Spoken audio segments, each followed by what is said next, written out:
बिस्मिल्लाहिर्रहमानिर्रहीम। गांव का चौधरी अचानक बीमार हो गया। जब वो मरने लगा तो उसने गांव में मशहूर कर दिया कि मैं अपनी जायदाद उसके नाम करूंगा जो मेरे मरने से पहले मेरी जगह एक रात कब्र में गुजारेगा और मुझे बताएगा कि क्या मामला हुआ उसके साथ। मैं जो भूख से मर रही थी पेट की खातिर मान गई और बोली मैं कब्र में रात गुजारूंगी क्योंकि मैं बहुत गरीब थी। यूं कब्र खोद कर मुझे लिटा दिया गया। थोड़ी देर बाद अचानक मेरे पांव तले से जमीन निकल गई। जब मेरा नाम अलीना है और मैं फैसलाबाद के एक छोटे से गांव में रहती हूँ। गांव में तो बहुत अमीर कबीर लोग रहते हैं। मैं तो गांव के पिछले हिस्से में लगी 20 झुग्गियों में से एक झुग्गी में रहती हूँ। मैंने अपनी जिंदगी बड़ी कसमा परसू की हालत में गुजारी थी। वालदा का इंतकाल मेरे बचपन में हो गया था और अब मेरे सर पर मेरे बाप का साया था। वो साया बिल्कुल भी घना नहीं था। लोग कहते हैं ना कि वालिद का साया इतना घना होता है कि औलाद को वक्त की कड़ी धूप से बचा लेता है, मगर मेरे साथ ऐसा नहीं हुआ था। मेरा बाप तो खुद बहुत कमजोर और नहीफ सा था। सारा दिन बिस्तर पर पड़ा या तो वो खांसता रहता था या फिर ऊँघता रहता था। अपने बाप का और अपना पेट पालने की जिम्मेदारी मुझ पर थी। सारा दिन मैं सड़कों पर मारी मारी फिरती रहती थी और भीख के लिए लोगों के आगे हाथ फैलाती रहती थी। शाम वापसी के वक्त बाहर से ही खाना ले आती थी। मेरा बाप मेरे हाथों में खाना देखकर बहुत खुश होता था। उसने आज तक मुझसे ये नहीं पूछा था कि बेटी इतना तो बताओ, ये पैसे और ये खाना तुम लाती कहाँ से हो? सड़क किनारे खड़ी जब तुम भीख मांगती हो तो तुम्हें कैसी नजरों का सामना करना पड़ता है। लोग तुम पर तरस खाते हैं या तुम्हें गलीज नजरों से देखते हैं। उसने कभी मुझसे सवाल जवाब करना मुनासिब नहीं समझा था। अलबत्ता आज जब मैं खाना निकालकर प्लेटों में डाल रही थी तो अब्बा ने अजीब समूह बना लिया था। वो कहने लगे मुझे नहीं ये दाल रोटी खानी। खुद तो तुम बाहर न जाने कौन कौन से चस्के खाती होगी, मेरे लिए हर रोज ये दाल उठाकर ले आती हो। कभी तुमसे इतना नहीं हुआ कि मेरे लिए गोश्त ले आओ। अब्बा की बेहिसी देखकर मेरा दिल कुड़सा गया था। मैं जलकर बोली अब्बा मैं सड़कों पर सारा दिन धक्के खाती हूँ। अगर धक्के तुम्हें चस्का लगते हैं तो खुद क्यों नहीं खाने घर से निकल जाते। सारा दिन मैं जलील होती हूँ। अब्बा कभी कभार तो मैं सोचती हूँ कि काश मेरी माँ की जगह तू मर जाता। मुझे उम्मीद है कि मेरी माँ मुझे यूं ख्वार न होने देती। अब्बा ने जब अपनी मौत की दुआ सुनी तो वो बहुत घबरा गया। मुझसे कहने लगा अलीना तेरी जबान में कीड़े पड़े, मैं क्यों मरूं, मेरे दुश्मन मरे जो मुझसे हसद करते हैं। इतना कहकर अब्बा ने मेरे हाथ से खाना छीना और मजे लेकर खाने लगा था। मैंने सर झटक दिया और खुद भी खाना खाने लगी थी। मैं बहुत ज्यादा हसास तबीयत की मालिक थी, मगर मैंने अपने एहसासात और जज्बात को बहुत अंदर कहीं सुला दिया था। कितना अजीब सा लगता है ना कि एक फकीरनी जज्बाती हो। हमें तो रोजाना लोगों की बातें सुनना पड़ती थी और मैं उन लोगों को बुरा भी नहीं कहती जो हम फकीरों को बातें सुनाते हैं। जाहिर सी बात है वो हमारे लिए तो नहीं कमाते ना। हम आराम से सड़क किनारे खड़े होकर उनके आगे हाथ फैला दें और वो अपनी मेहनत की कमाई हम पर लुटा कर चले जाए। खैर खाना खाते ही मेरा बाप बिस्तर पर लेट कर ऊँघने लगा था, जबकि मैं ताज़ा हवा में सांस लेने के लिए अपनी झोंपड़ी से बाहर निकल आई थी। आज चांद नहीं था, पूरे आसमान पर सितारे चमक रहे थे। मैं आसमान की वसअत देखकर सोचने लगी थी कि वो खुदा खुद कितना बड़ा होगा जिसने इस कदर वसी आसमान बनाया है, हमारे लिए जमीन बिछाई है। और तब मेरे दिल में बड़ा गिला आ गया था। मैं बोली या खुदा ये जमीन तो तूने इंसानों के लिए बिछाई है ना, फिर हम गरीबों के लिए तंगो तारीख झुग्गियां ही क्यों बचती हैं? लोग इतने बड़े बड़े घरों में रह रहे होते हैं और हम छोटी छोटी झोंपड़ियों में। न जाने ये इंसान ने कैसी तकसीम की है। खैर मैं अभी इन्हीं बातों को सोच रही थी जब मुझे ढोल की आवाज सुनाई दी थी। ढोल की आवाज के साथ साथ ऐलान भी हो रहा था। आजकल ऐलान तो मस्जिदों के स्पीकरों में होते हैं, ये ढोल की थाप पर ऐलान तो सिर्फ कबड्डी के होते थे। मैंने कान लगाकर सुनने की कोशिश की कि कहाँ कबड्डी का मुकाबला हो रहा है। अगर मैं उस मुकाबले की जगह रास्ते में भीख मांगने के लिए खड़ी हो जाती तो यकीनन मुझे अच्छे खासे पैसे मिल जाना थे। तभी ढोल की थाप भी बहुत करीब आ गई थी और ऐलान की आवाज भी। मगर यह ऐलान बड़ा अजीब सा था। मुझे तो अपने कानों पर भरोसा ही नहीं हो रहा था। सुनो सुनो, गांव का चौधरी हाकिम अली सख्त अलील है। उन्हें इल्म हो चुका है कि अब उनकी मौत का वक्त आया चाहता है, मगर चौधरी हाकिम अली ने यह ऐलान किया है कि उनके मरने से पहले कोई और शख्स उनकी कब्र में रात गुजार कर उन्हें ये बताए कि अंदर क्या माजरा हुआ है तो वो अपनी आधी जायदाद उसके नाम कर देंगे। ये चौधरी को बैठे बिठाए क्या हो गया था। मैं सोच में पड़ गई थी कि क्या यह ऐलान सच्चा है। अगर ऐलान सच्चा है तो फिर मुझे उसके मुतालिक मजीद मालूमात हासिल करना थी, क्योंकि मेरे नजदीक कब्र और झोंपड़ी में रात गुजारी जाए एक बराबर ही थी। मैं वापस आकर चटाई पर लेट गई थी, जबकि नींद मेरी आंखों से ओझल थी। मैं रात भर ख्याली पिलाव बनाती रही थी। अगर मुझे चौधरी की आधी जायदाद मिल जाती तो मैं अपनी हर ख्वाहिश पूरी कर सकती थी। मेरी अवलीन तरजीह मेरे बाप का इलाज था। मुझे मालूम है कि जब मेरा बाप खांसता था तो उसके मुंह से खून आ जाता था, जिसे वो मुझसे छुपा लिया करता था। मगर मैं तो सब जानती थी और मैं अपने बाप को यूं मरते हुए नहीं देख सकती थी, क्योंकि इस भरी दुनिया में मेरा सगा रिश्ता बस वही तो था। अगर उसका साया मेरे सर से उठ जाता तो भेड़िए मुझे नोच कर खा जाते। अब्बा के इलाज के बाद मैं अपने लिए प्यारे प्यारे कपड़े और जूते खरीदती। मैंने आगे भीख मांगते वक्त सिग्नल पर लोगों के मुंह से ये अल्फाज सुनने थे कि अरे ये फकीरनी तो बहुत खूबसूरत है। मैं अपने हुस्न को मजीद निखारना चाहती थी और वैसी जिंदगी गुजारना चाहती थी जैसी कि हर अमीर इंसान गुजार रहा है।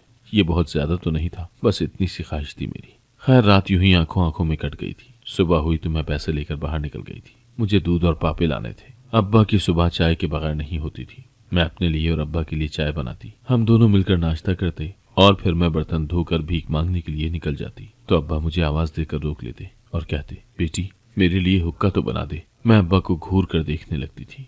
मैं बोलती, अब्बा मैंने 1000 बार कहा है कि तुम्हारे लिए हुक्का अच्छा नहीं है, फिर तू मेरी बात क्यों नहीं सुनता। अब्बा गुस्से से सर हिलाता और कहता, जा तू चली जा, मैं खुद ही अपना ये काम कर लूंगा। इतना कहकर अब्बा उदास सी शक्ल बना लेता ताकि मुझे उस पर तरस आ जाए, मगर हकीकत तो ये थी कि मुझे अब्बा से ज्यादा खुद पर तरस आता था। मेरे सर पर बाप का साया होना बहुत लाजमी था। मैं झुग्गी से निकल आई थी। मुझे इल्म था कि अब्बा ने रात के वक्त मेरे सिरहाने के नीचे से तंबाकू के पैसे चुरा लिए थे और मेरे जाते ही वो अपने लिए तंबाकू लाता था और फिर सारा दिन हुक्का गुड़गुड़ाता था। आज मैं भीख मांगने के लिए मेन रोड की तरफ नहीं आई थी, बल्कि मैं चौधरी साहब की हवेली की जानिब चलती थी। मुझे मालूम करना था कि रात में मैंने जो ऐलान सुना था क्या वो सच था या नहीं। खैर मैं हवेली की तरफ गई तो वहां पहले से ही बहुत रश था। हवेली का अहाता खुला हुआ था। लोग जौक दर जौक अंदर की जानिब जा रहे थे। मैं भी उन लोगों में जाकर बैठ गई थी। जब अहाता मुकम्मल तौर पर भर गया तो चौधरी साहब उस जगह पर आ गए थे। वो कहने लगे, मैं बहुत अरसे से अलील हूँ। अब मुझ पर यह हकीकत खुल गई है कि मैं मरने वाला हूँ। बहुत जल्द मैं मौत की वादी में खो जाऊंगा, मगर मुझे मौत से बहुत डर लगने लगा है। मुझे खौफ आने लगा है कि कब्र की पहली रात कैसी होगी। मैंने अपनी कब्र तो खुदवा ली है, मगर मैं चाहता हूँ कि मुझसे पहले कोई मेरी कब्र में लेट जाए और मुझ पर आने वाली सख्ती में से आधी सख्ती वो झेल ले। मुझे मेरी कब्र में लेटने वाला शख्स ये बता दे कि कब्र की रात क्या माजरा हुआ था, रात कैसी गुजरी थी। जो शख्स मेरे लिए ये करेगा, मैं उसके नाम पर अपनी आधी जायदाद लगाने के लिए तैयार हूँ। चौधरी साहब चुप हो गए तो हाजरीन में बैठे एक मौलवी साहब ने उठकर बोलने की इजाजत चाही थी। चौधरी साहब ने इजाजत दे दी तो मौलवी साहब कहने लगे, चौधरी जी आपको इस बात का इल्म होना चाहिए कि हर इंसान अपने अमाल का मजा खुद चखेगा। जैसे जब आप फसल लगाते हैं तो उसका जो भी मुनाफा होता है उसका मजा आप चखते हैं। आपने इस दुनिया में जो बोया है कब्र में वही काटेंगे। आपकी जगह कब्र पर कोई और लेट भी जाए तो भी उसे आपके अमाल की सजा न मिलेगी और न ही जजा। आप इस तरह अपनी आधी जायदाद को किसी शख्स के नाम करना चाहते हैं। इससे अच्छा है कि अपनी इस जायदाद से किसी गरीब का भला कर दें, गाँव में कोई अस्पताल बना दे। वो सदका जारिया होगा जिसका सवाब आपको मरने के बाद भी मिलता रहेगा। मौलवी साहब अपनी तजवीज देकर बैठ चुके थे। चौधरी साहब की आंखों में आंसू आ गए थे। वो कहने लगे, मैं जरूर आपकी बात पर अमल करूंगा, मगर मुझे आप मेरी मर्जी करने से ना रोकें। फिर चौधरी साहब बोले, हाँ कोई शख्स है जो मेरी कब्र में लेटना चाहेगा। मेरे दिल में जो थोड़ा बहुत डर था वो मौलवी साहब की बातें सुनकर खत्म हो गया था। इसीलिए मैं एक झटके से उठकर खड़ी हो गई थी। मैंने फिजा में हाथ बुलंद कर दिया था। मैं बोली, जी चौधरी साहब, मैं आपकी कब्र में लेटूंगी। सब हाजरीन ने मुड़कर मेरी जानिब देखा था। एक शख्स ने तो मुझ पर जुमला भी कस दिया था कि ये फकीरनियां तो पैसों के खातिर कुछ भी करने पर तैयार हो जाती हैं। सब हाजरीन हंसने लगे थे। चौधरी ने गुस्से में सबको टोक दिया था और मुझसे मुखातिब हुए और बोले, क्या नाम है तुम्हारा?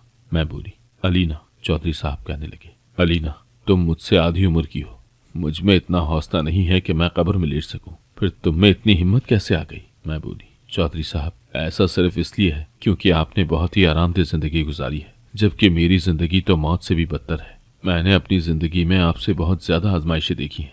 मुझे जीने से कोई गर्ज नहीं है। वो बोले, अभी तो तुम इतनी बड़ी बड़ी बातें कर रही हो, मगर कहीं ऐसा तो नहीं होगा कि तुम आधी रात डर के मारे उठकर वहां से भागा हो? ऐसी सूरत में तुम्हें इनाम नहीं सजा मिलेगी। मैं बोली, मुझे ये मंजूर है। फिर सब कुछ तय पा गया था। हर तरफ मेरा नाम गूंजने लगा था। लोग भांत भांत की बोलियां बोलने लगे थे कि न जाने अब अलीना के साथ क्या होगा। चौधरी साहब ने मुझसे कह दिया था कि तुम आज रात ही मेरी कब्र में लेट जाना। मैंने हामी भर ली थी। इसलिए मैं भीख मांगने के बजाय सीधा वापस अपनी झोंपड़ी में आ गई थी, जहां मेरा बाप हुक्के के मजे ले रहा था। वो मुझे देखकर बहुत ज्यादा घबरा गया था। कहने लगा, तुम इतनी जल्दी कैसे आ गई? मैं बोली, अब्बा ये हुक्का ना पिया कर, मर जाएगा तू। अब्बा के चेहरे पर नागवारी उभर आई थी। वो गुस्से से कहने लगा, ये तू हर रोज मेरी मौत मुझे याद मत दिलाया कर, नहीं तो किसी दिन तुम्हारे सर में डंडा मारकर मैं तुम्हारा सर खोल दूंगा।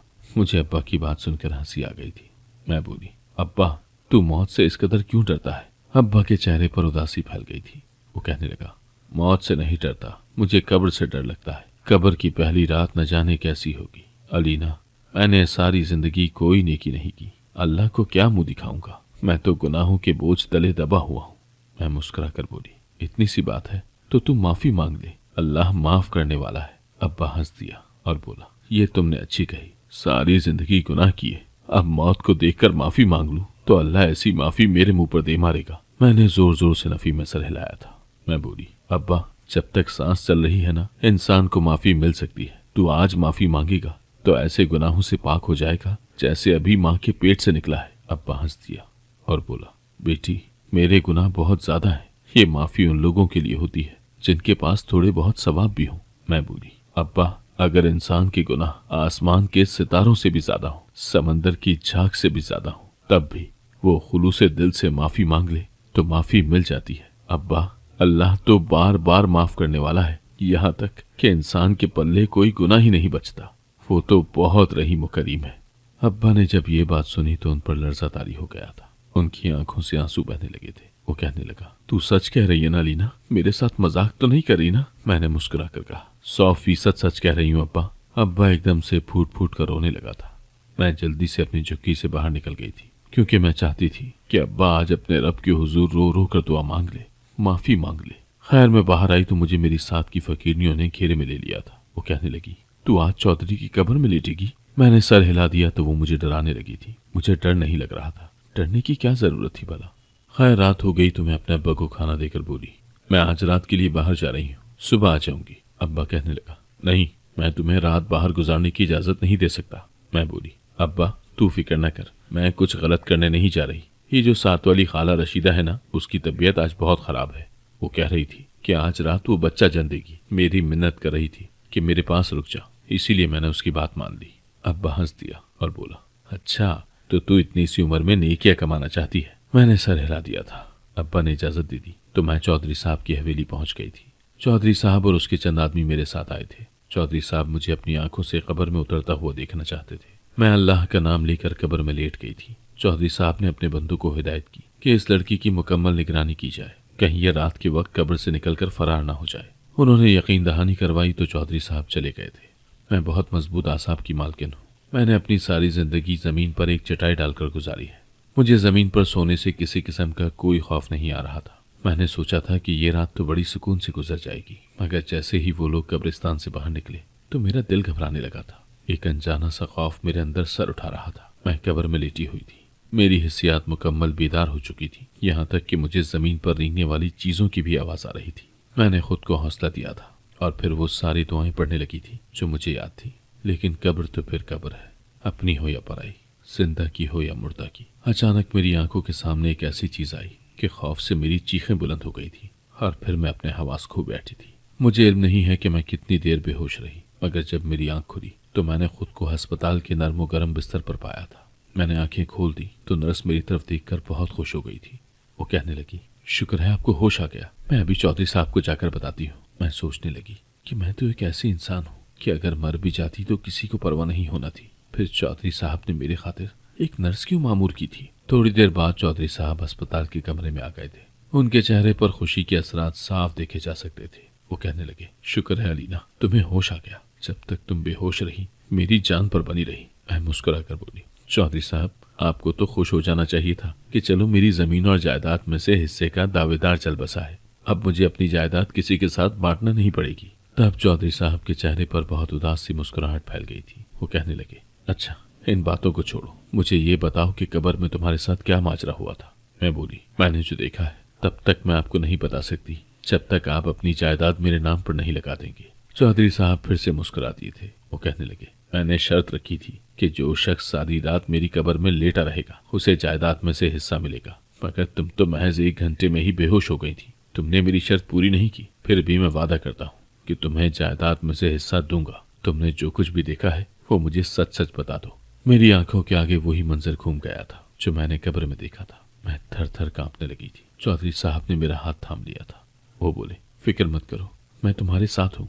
मैंने हिम्मत की और बोली, चौधरी साहब पहले तो मुझे अजीब अजीब सी आवाजें सुनाई देती रही थी। ऐसा लगता था जैसे आसपास कीड़े मकोड़े रेंग रहे हों। फिर मुझे कदमों की आहट सुनाई देने लगी थी। मुझे तसल्ली हो गई थी कि शायद वो पहरेदार मेरी तरफ आ रहे हैं जिन्हें आपने मामूर किया था। मगर फिर मैंने देखा कि 3 बड़ी बड़ी बलाएं मेरी जानिब बढ़ रही हैं। उनके स्याह लिबास थे और इंतहाई खौफनाक चेहरे थे। ये मंजर देखकर मैं चीख पड़ी थी। मेरी चीख सुनकर शायद पहरेदार मेरी जानिब मुतवज्जा हो गए थे, इसीलिए मुझे कब्रिस्तान में भागने की आवाजें आने लगी थी। ये आवाजें उन बलाओं ने भी सुन ली थी और फिर एक बला के चेहरे से निकाब उतर गया। आप जानते हैं वो कौन था? मैं उस बला को जानती पहचानती थी, इसीलिए उसने मेरे जिस्म पर एक टीका लगा दिया और मैं बेहोश हो गई। चौधरी साहब कहने लगे, तुम जानती हो क्या, वो कोई आम टीका नहीं था, वो जहर का टीका था। अगर पहरेदार तुम्हें बर वक्त अस्पताल न पहुंचाते तो तुम्हारे साथ साथ उन 3 बलाओं का राज भी हमेशा हमेशा के लिए दफन हो जाना था। बताओ वो बला कौन थी? मैंने डरते डरते उसका नाम ले दिया था। मैं बोली, चौधरी साहब, आपकी सबसे छोटी बीवी। मेरी बात सुनकर चौधरी साहब के चेहरे पर एक जख्मी सी मुस्कुराहट फैल गई थी। वो कहने लगे, अच्छा तो ये बात है। अलीना, कुछ अरसे से मेरी तबीयत बहुत खराब रहती थी। डॉक्टरों को मेरा मर्ज ही समझ नहीं आ रहा था। एक दिन हुआ कुछ यूं कि मेरी दूसरी बीवी मेरे लिए केक लेकर आई। वो मुझे पकड़ाकर खुद हवेली देखने लगी थी। मैं खाने लगा तो मुझे एक बहुत जरूरी फोन कॉल आ गई थी। मैं उठकर दूसरी जानिब चला गया। बात करके फारिग हुआ तो ख्याल आया कि अपना केक तो खा लूं, और जब मैं लाउंज की तरफ गया तो वहां केक के साथ मेरी बिल्ली मरी पड़ी थी। उसने आधा केक खा लिया था, थोड़ा सा बच गया था। ये देखकर मैं चौंक गया था। मैंने जल्दी से वो केक एक शॉपर में डालकर लेबोरेटरी में तहकीक के लिए भेज दिया था, और तब मुझे पता चला कि उस केक में स्लो पॉइजन मिलाई गई थी। मुझे मारने के लिए एक ऐसा जहर मेरे खाने में डालकर मुझे दिया जा रहा था जो मुझे अंदर ही अंदर से खा रहा था, मुझे खोखला कर रहा था। मेरे डॉक्टरों को मेरी बीमारी समझ में नहीं आई थी। वो बिल्ली बहुत ज्यादा हसास थी, इसीलिए वो मर गई थी। और अब मुझ पर यह राज खुल गया था कि मेरी हवेली में कोई तो ऐसा है जो मुझे मारना चाहता है, मगर वो कौन हो सकता था इसका इल्म मुझे नहीं था। मैं उसको पकड़ना चाहता था, इसीलिए मैंने अपनी कब्र का खेल रचाया था, क्योंकि मैं जानता था कि मुझे जो कोई भी मारना चाहता है वो मेरी जायदाद के पीछे है। जब मैंने ये ऐलान कर दिया कि मैं अपनी आधी जायदाद अपनी कब्र में लेटने वाले को दूंगा, तो इसका मतलब ये था कि मेरी जान का दुश्मन पहले मेरी जायदाद के दावेदार को मारेगा और इस तरह मैं उसे रंगे हाथों पकड़ लूंगा। मगर मेरे मुहाफिजों से चूक हो गई थी। उन्हें इल्म ही नहीं हुआ कि तुम्हारे साथ क्या वाकया हो गुजरा है। अब सारा राज तुम्हारे पास ही था। शुक्र है कि तुमने मुझे सच बता दिया। मैं चौधरी साहब की बात सुनकर हैरान रह चुकी थी। वो कहने लगे, तुम फिक्र मत करो, मेरा इलाज चल रहा है और मैं ठीक हो रहा हूँ। फिर मैं तो अस्पताल में ही रही थी, मगर मुझ तक ये खबर पहुंच गई थी कि चौधरी साहब की दूसरी बीवी और उसके 2 भाइयों को पुलिस पकड़ कर ले गई है। चौधरी साहब ने जायदाद के कागजात मुझे थमा दिए थे। फिर वो कहने लगे, अलीना, तुम मुझसे बहुत छोटी हो, मुझे ये बात पता नहीं तुमसे कहना चाहिए या नहीं, मगर पहली बीवी के गुजर जाने के बाद मैं बहुत तन्हा हो गया था, इसीलिए मैंने दूसरी शादी की, मगर मुझे धोखा मिल गया। अब मैं फिर से तन्हा हो गया हूँ। तुम मुझे बताओ, तुम मुझसे शादी करोगी? मैं मुस्कुरा दी और बोली, आप मुझ पर यकीन कैसे कर सकते हैं? वो मुस्कुरा कर बोले, जिस पर यकीन किया था उसने कौन सा मेरे एतबार को कायम रखा। तुम पर भी एतबार करके देख लेते हैं। मैंने इस शादी के लिए हामी भर ली थी क्योंकि मुझे चौधरी साहब अच्छे लगने लगे थे। यूं जब मैं अस्पताल से ठीक होकर आई तो पूरे गांव वालों के सामने मेरा और चौधरी साहब का निकाह हो गया था। हम दोनों बहुत खुश थे। शादी के बाद मैं अपने वालिद को भी अपने साथ हवेली ले आई थी। उनका इलाज चल रहा है और वो बेहतरी की जानिब रवां दवा है और मेरी जिंदगी यकसर बदल चुकी है। अब मैं अपनी इस नई जिंदगी से बहुत खुश हूँ। अगर आपको आज की कहानी पसंद आई है तो वीडियो को जरूर लाइक कीजिएगा और अपने दोस्तों के साथ भी शेयर कीजिएगा। और हाँ, अगर आपने अभी तक हमारा चैनल सब्सक्राइब नहीं किया तो जरूर सब्सक्राइब करें। मिलते हैं कल एक नई और दिलचस्प कहानी के साथ। अल्लाह हाफिज।